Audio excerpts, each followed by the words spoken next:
my God, why hast thou forsaken me? Now we're going to dive into this. This is pretty deep, and every Christian should know this. But this is often brought up against the case of Christ, saying, if Jesus was God, why is he crying out for God? We're now in Matthew 27:46. It says, about the ninth hour, Jesus cried with a loud voice, saying, my God, why hast thou forsaken me? Some of them that stood there when they heard this said, this man calleth Elias. We'll go into that another time. That's very deep. And straightway one of them ran and took a sponge and filled it with vinegar and put it on a reed and gave him to drink.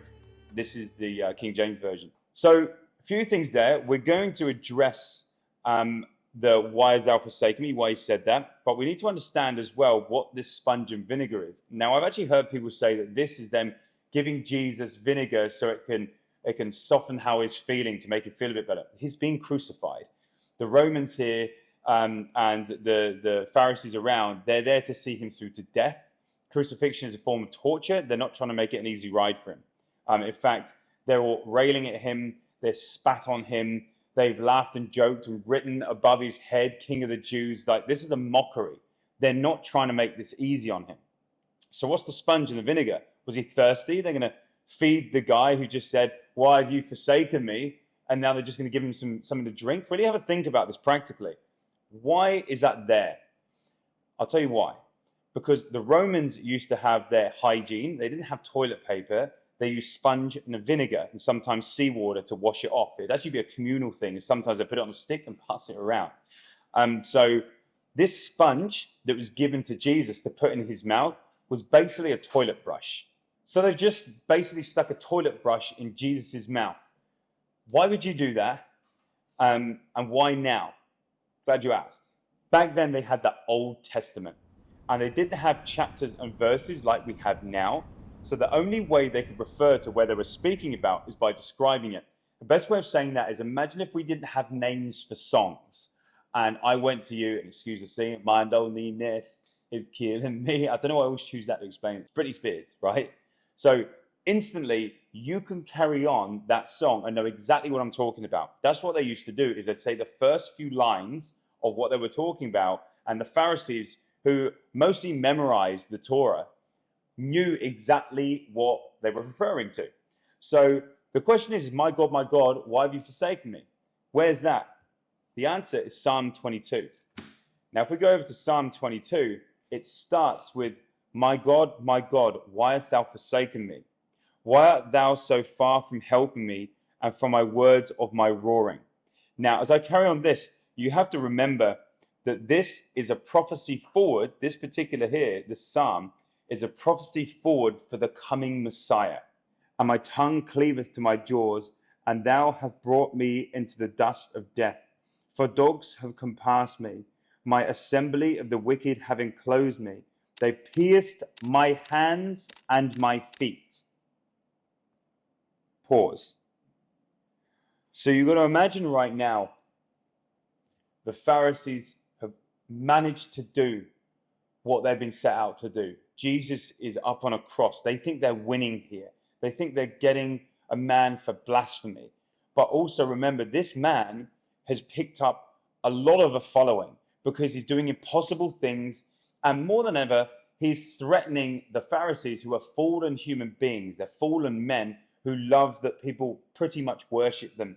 They love that they have riches and that they're a higher class. And now, if the Messiah comes, there's no need for these Pharisees, these priests, these upper class holy men. There's no need for them. And so their livelihood is at risk. And we all know that when people's livelihoods come at risk, they do things that are even immoral, right? So right now, he's gone, my God, why hast thou forsaken me? The Pharisees have pinged off in their brain, I know what he's talking about. Imagine them going through this psalm in their mind and coming across this. But imagine being a Pharisee there and you just realize that you're fulfilling a prophecy right then. The disgusting part about this is it's more than likely that they realized, but were more afraid of their peers and of what man would think of them than God themselves, so they allowed it to happen. But it's just a bit crazy. The way it finishes, thou hast done this, or thou hast done, this has been added. Thou hast done, so it is finished. So it's kind of amazing that it finishes with the last words that Jesus Christ said, which was, "It is finished." It is finished, meaning that debt paid in full, prophecy is complete. He has done the works. That Jesus has come and he's fulfilled what he had to do for us. Now I'm going to leave it there because I want to make these videos short. And I'm making these videos because when I first came to Christ, I did so much digging in I'm blessed with having an amazing mentor who really knows his stuff. But it does take digging, it does take searching, and it doesn't take quick, short YouTube videos or TikTok videos. But I did learn a lot from YouTube, and I learned more from receiving the Holy Spirit than jumping into this. But the reason for these videos, I want to create what I wish I had, which would have put me in the right direction maybe quicker. And I'm never going to say like and subscribe because frankly, I don't care. If you're watching this, then you're the ears that are meant to receive this. And God will place this video in front of the right people. One thing I want to touch on this, if I carry these series on, then I'll go deeper into this. When Jesus died, where did he go? People go, he went up to heaven. Now, he ascended to heaven later on. He ascended to heaven. Where did he go? He went to the grave, right? And the death couldn't hold him. He came back. He said he's got the keys of Hades. He defeated death. He took on our sin. Where does a sinner go? He wasn't a sinner. Death couldn't hold him. But he took our sin for us. It says in hell that a day could feel like 1,000 years, right?